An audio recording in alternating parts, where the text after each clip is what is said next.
I stood alone in my apartment, staring at the wedding dress draped over a chair, its soft white fabric glowing under the dim light of my living room lamp. In 3 months, I was supposed to walk down the aisle to marry Theo, the man who'd stolen my heart with his quiet humor and steady presence, the one who'd proposed on a rainy evening by the pier, promising me forever. My life had been a whirlwind of wedding plans, choosing venues, tasting cakes, arguing over guest lists, all leading to a future I could almost touch. But then I learned about the bridal shower, the one my best friend Maren and my sister Liora had planned without me. Not as a surprise, but as a deliberate exclusion, a party for my wedding where I wasn't welcome. The discovery broke something inside me, but it also lit a fire. I wasn't going to let them erase me from my own story. I decided to show up, uninvited, in a white dress that would burn their betrayal into everyone's memory. This was my moment, and I was going to claim it. Maren had been my anchor since we were teenagers, the friend who could make me laugh until my sides ached. She knew every secret I'd ever kept. We'd met in art class, bonding over our terrible sketches and shared love for cheesy rom-coms. She was bold where I was cautious, always pushing me to take risks, like the time she convinced me to dye my hair blue or sneak into a concert we couldn't afford. When Theo proposed, she was the first person I told. Her excitement so infectious I felt like the luckiest woman alive. She'd promised to throw me a bridal shower that would be unforgettable, something elegant and personal, a celebration of me and Theo. I trusted her, handed over the planning, and focused on my wedding dress fittings and seating charts. Liora, my older sister, was supposed to help. We'd always had a complicated relationship. She was the confident one, the one our parents praised for her ambition. I was the quiet achiever, working hard in her shadow. I thought this would be a chance to bridge that gap, to share something special as sisters. I was wrong. The truth hit me like a slap. 2 weeks before the shower, I was at my desk, a marketing coordinator buried in spreadsheets, when my phone lit up with a text from Nora, a friend from college who'd stayed close with both me and Maren. "So excited for your bridal shower," it read, with a string of confetti emojis. I stared at the screen, my heart sinking. A bridal shower. I hadn't heard a word about it. Maren had been vague, saying she and Liora were still figuring things out, and I'd assumed they'd loop me in when it was ready. I texted Nora back, my fingers unsteady. "Sounds fun. When is it?" Her reply came fast, laced with unease. "Oh no, did I spill it? Talk to Maren." My chest tightened. Why was Nora acting like she'd revealed a secret? I called Maren, but it went straight to voicemail, her cheerful greeting mocking me. I tried Liora next, but she didn't pick up either. Something was wrong, and I couldn't shake the feeling that it was about me. I spent the next few days digging, my suspicion growing into dread. I checked social media, scrolling through Maren's posts until I found a group chat I'd been accidentally added to. There it was, an invitation to my bridal shower, posted by Maren's friend Kaylin. The details were vivid. A brunch at a rooftop venue downtown, with floral centerpieces, mimosas, and a spring elegance dress code. My name was mentioned as the bride, but I wasn't listed as a guest. My mother was invited. My cousins, Theo's sister Veda, even co-workers I barely knew, but not me. I scrolled through the chat, my hands shaking, reading messages from friends confirming their attendance, raving about how perfect it would be. My cousin Sigrid wrote, "Can't wait to celebrate Sophia," but there was no mention of me being there. It felt like a nightmare, like I'd been erased from my own life. I confronted Liora first, hoping she'd crack under pressure. We met at a small cafe near my apartment, the kind of place we used to love, with warm lights and the smell of fresh coffee. She sat across from me, her blonde hair pulled back, her smile tight. "So the bridal shower?" I said, keeping my voice even. Her eyes flicked away, and she stirred her cappuccino longer than necessary. "It's coming together," she said, her tone too light. "Maren's got it handled." I mentioned Nora's text, watching her closely. Her smile faltered, just for a moment. "It's a surprise, Sophia," she said, but her words felt rehearsed, like she'd practiced them in the mirror. I pressed her, asking why I hadn't been told anything, and she shifted in her seat, her fingers twisting the edge of her napkin. "We just want it to be special," she said. "You'll see." I left the cafe feeling hollow, her answers ringing false. This wasn't a surprise. It was something else. Maren was harder to reach. She dodged my calls, sending quick texts about being swamped with her job as a graphic designer. When I finally got her on the phone, her voice was too bright, her laugh forced. "Sophia, relax. We've got this," she said. "You're the bride. Just enjoy it." Her words were meant to soothe, but they only deepened my unease. I started digging deeper, something I never thought I'd do with my best friend. I checked her social media, finding cryptic posts about planning something big and keeping secrets.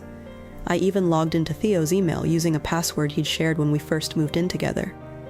There, buried in his inbox, was an email chain between Maren, Liora, and Veda, discussing the shower.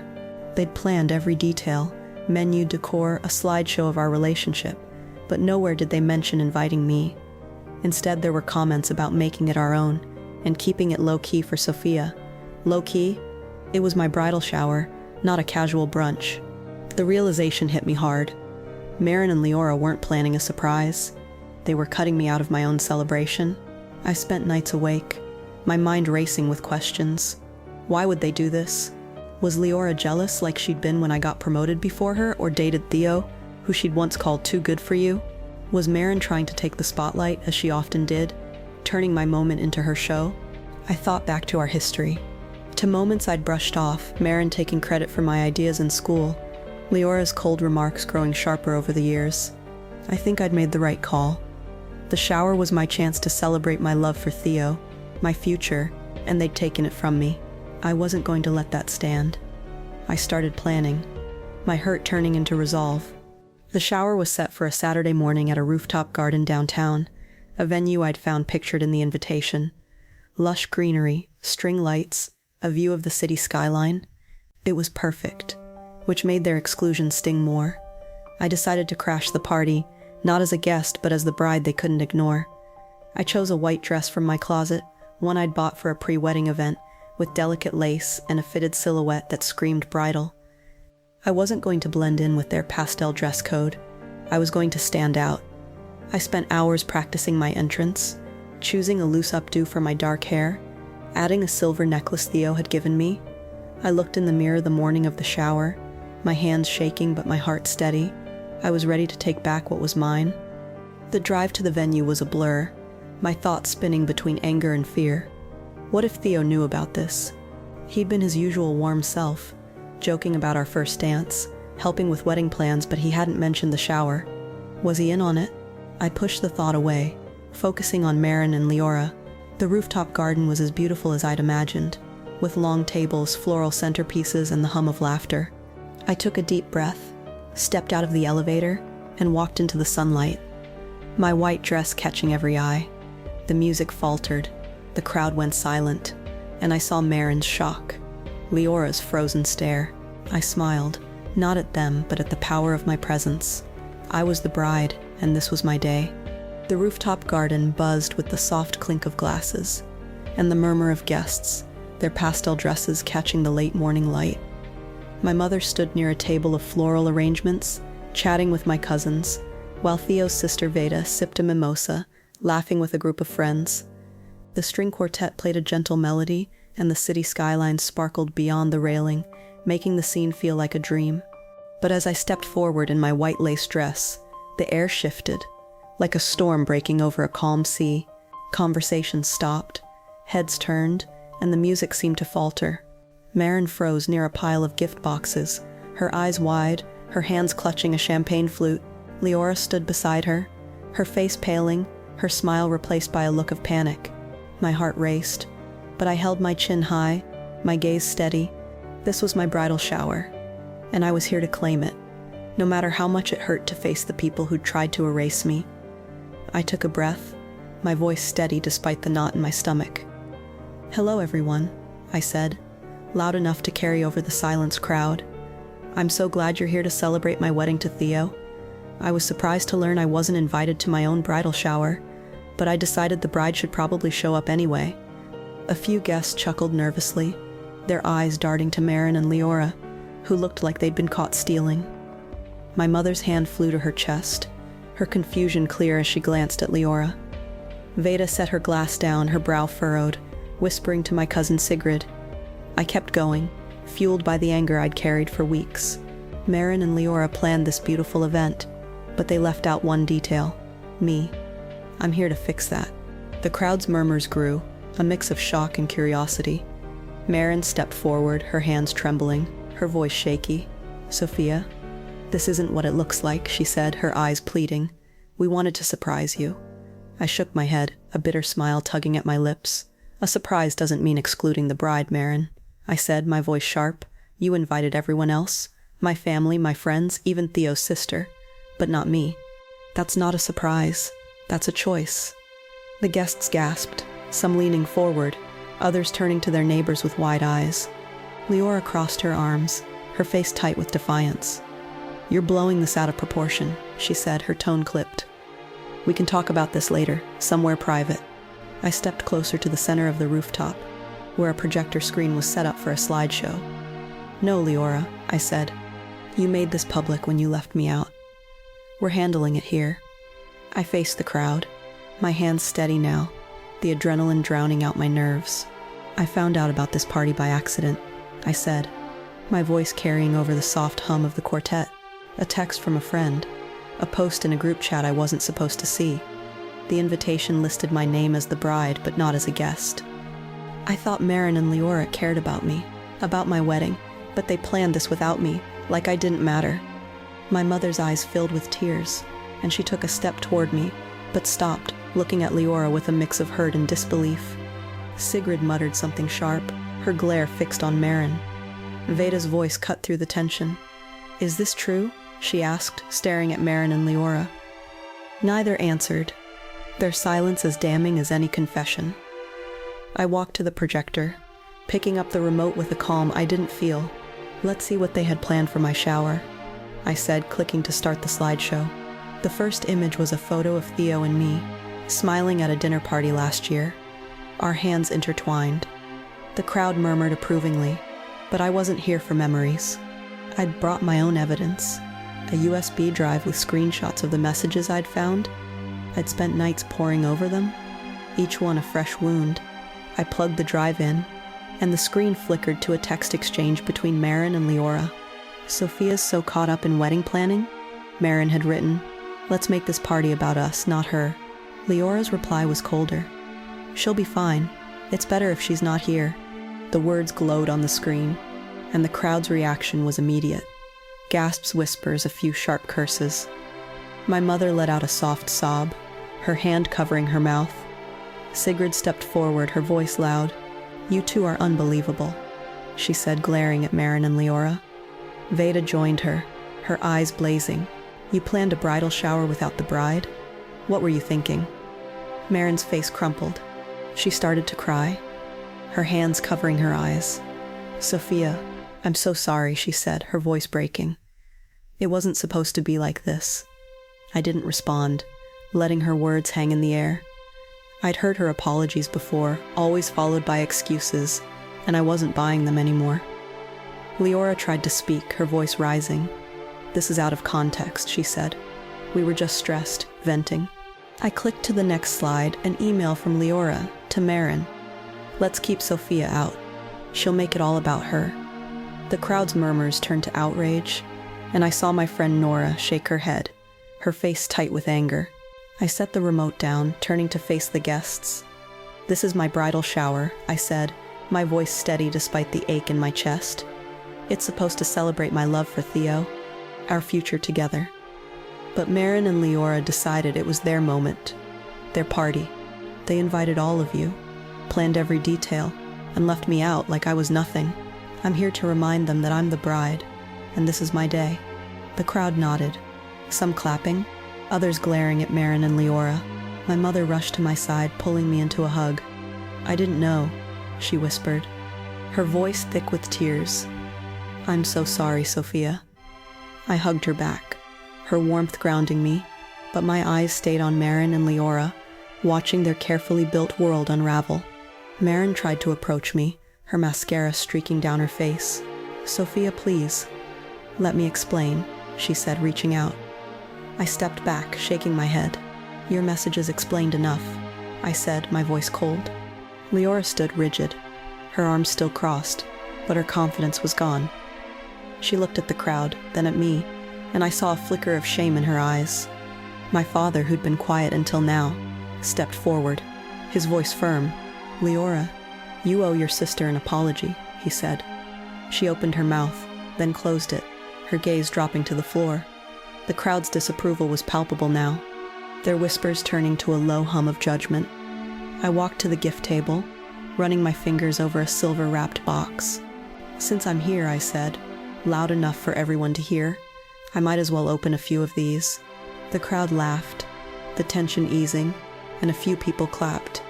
I unwrapped the box, revealing a set of engraved coasters from my aunt, perfect for the home Theo and I would share. I held them up, smiling. "These are beautiful," I said.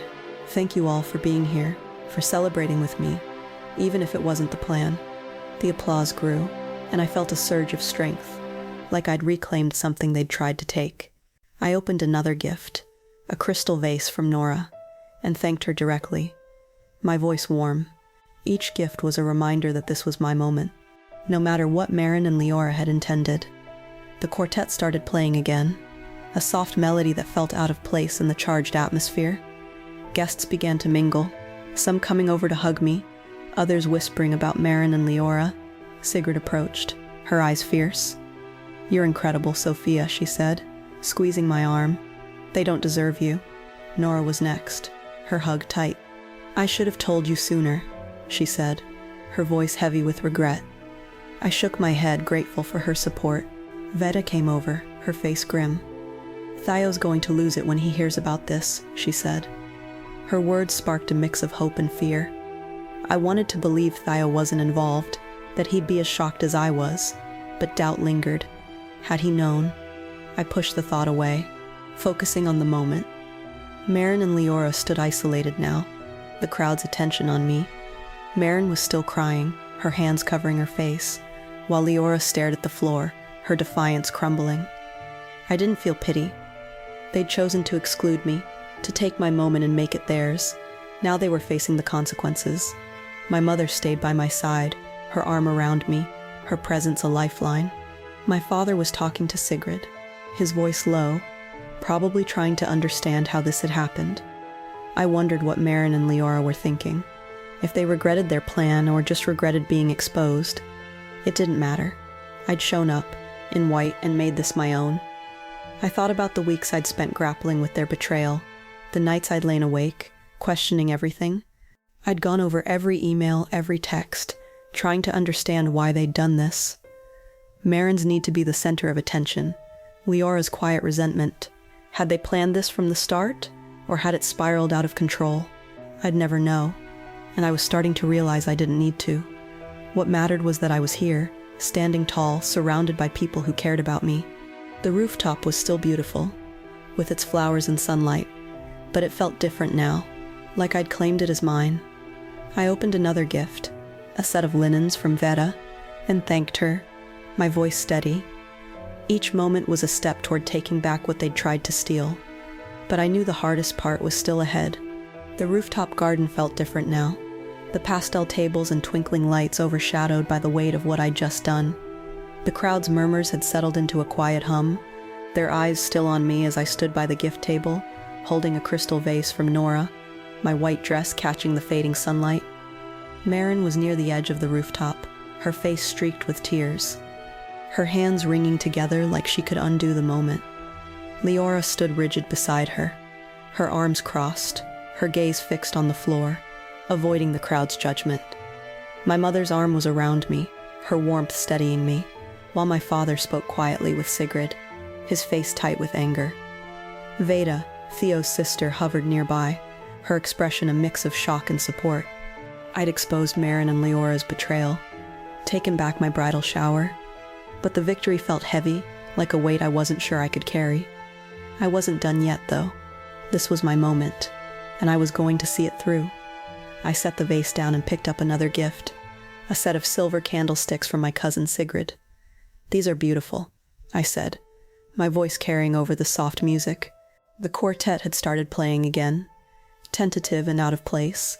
"Thank you all for being here, for celebrating my marriage to Theo, even if it wasn't what Maren and Liora planned.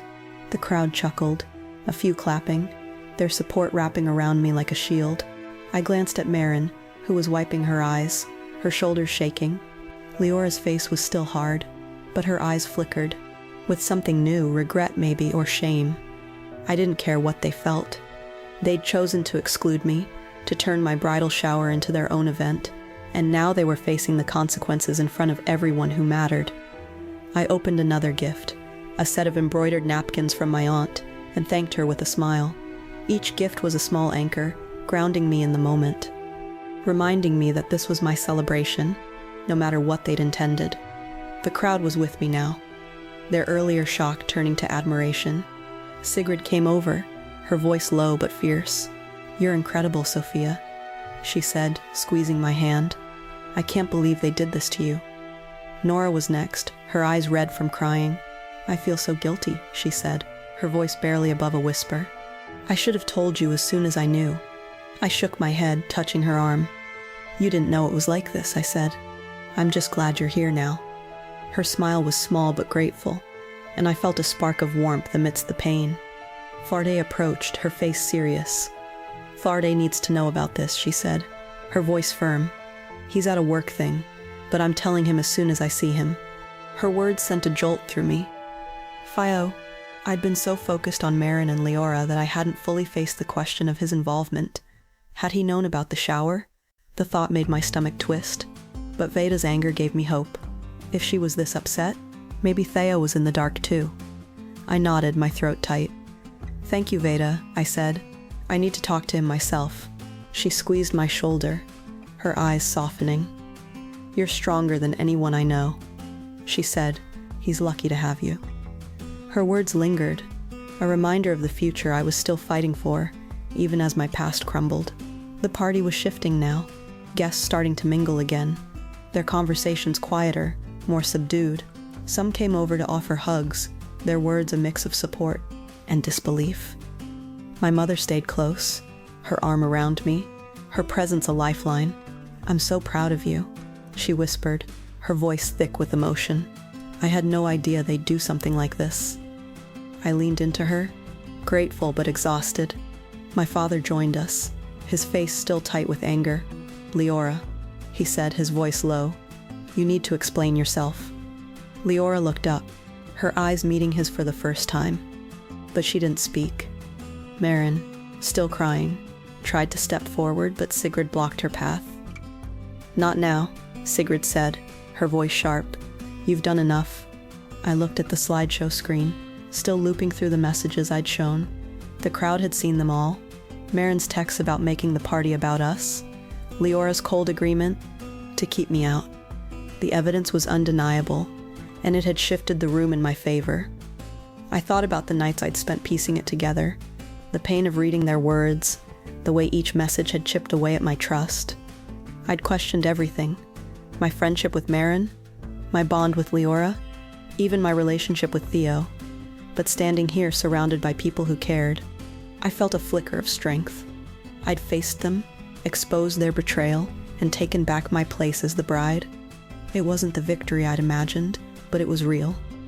I walked to the center of the rooftop, picking up a champagne flute from a passing waiter. "I want to make a toast," I said, my voice steady. The crowd turned to me, their faces a mix of support and curiosity. "To love," I said, raising my glass. "To Theo, who I can't wait to marry, and to all of you who came to celebrate with me, even if it wasn't the plan. This is my bridal shower, and I'm so grateful to share it with you." The guests raised their glasses, their cheers loud and warm, drowning out the soft music. I sipped the champagne, the bubbles sharp on my tongue, and felt a rush of power. I'd turned their exclusion into my moment, and it felt right. Maren and Liora were still on the sidelines, isolated now, the crowd's attention firmly on me. Maren's tears had slowed, but she looked broken, her hands clasped tightly together. Liora's defiance had faded, her shoulders slumped, her eyes avoiding mine. I wondered what they were thinking, if they regretted their plan, or just regretted being caught. Part of me wanted to know, to understand why they'd done this, but another part didn't care. They'd shown me who they were, and I didn't need their explanations. I thought about Theo again, the man I was supposed to marry, the one who'd made me believe in forever. I needed to talk to him, to know where he stood, but that was for later. Right now I was here, in my white dress, surrounded by love, and that was enough. The party continued, but it felt different now, like I'd claimed it as my own. Guests came over to chat, sharing stories about their own weddings, offering words of support. My mother stayed by my side, her hand in mine, her eyes still wet but proud. My father was talking to Veda now, probably planning how to confront Liora later. Sigrid and Nora stuck close, their presence a reminder that I wasn't alone, even if it felt like it. I opened another gift, a set of cookware from my coworker Kellen, and thanked her warmly. Each gift was a step toward the future, a reminder that my wedding, my life with Theo was still ahead, no matter what Maren and Liora had tried to take. As the sun dipped lower, casting a golden glow over the rooftop, I felt the weight of the day settle over me. I'd been running on adrenaline, fueled by anger and hurt, but now I was tired, my emotions raw. I stepped away from the crowd, finding a quiet corner near the railing, the city skyline stretching out below. My mother followed, her voice soft. "You're so strong, Sophia," she said. "I don't know how you did this." I managed a small smile, my throat tight. "I had to," I said. "They didn't give me a choice." She hugged me, and for a moment I let myself lean into her, feeling like a kid again, safe in her arms. I thought about the days ahead, about facing Theo, about rebuilding without Maren and Liora. The thought of losing them hurt, but it also felt like freedom. I'd spent so long trusting them, believing they had my back, but they'd shown me their true colors. I pulled my phone out, checking for messages from Theo. There were none, but I knew I'd see him soon. I needed to know if he'd been part of this, if he'd known about the shower. The uncertainty gnawed at me, but I pushed it down. I'd faced Maren and Liora, stood up in front of everyone, and taken back my moment. I could face Theo too. The party was winding down, guests starting to leave, their hugs and words of support lingering with me. Maren and Liora stayed until the end, but they kept their distance, their presence a shadow on the edge of the celebration. I didn't approach them, and they didn't try to speak to me again. As I left the rooftop, my mother's arm around me, I felt a strange mix of exhaustion and strength. I'd shown up, uninvited, and made the day mine. The white dress, the slideshow, the toast, they were my way of reclaiming what was mine, of refusing to be erased. I didn't know what the future held, but I knew I'd face it on my own terms, with or without the people I'd once trusted.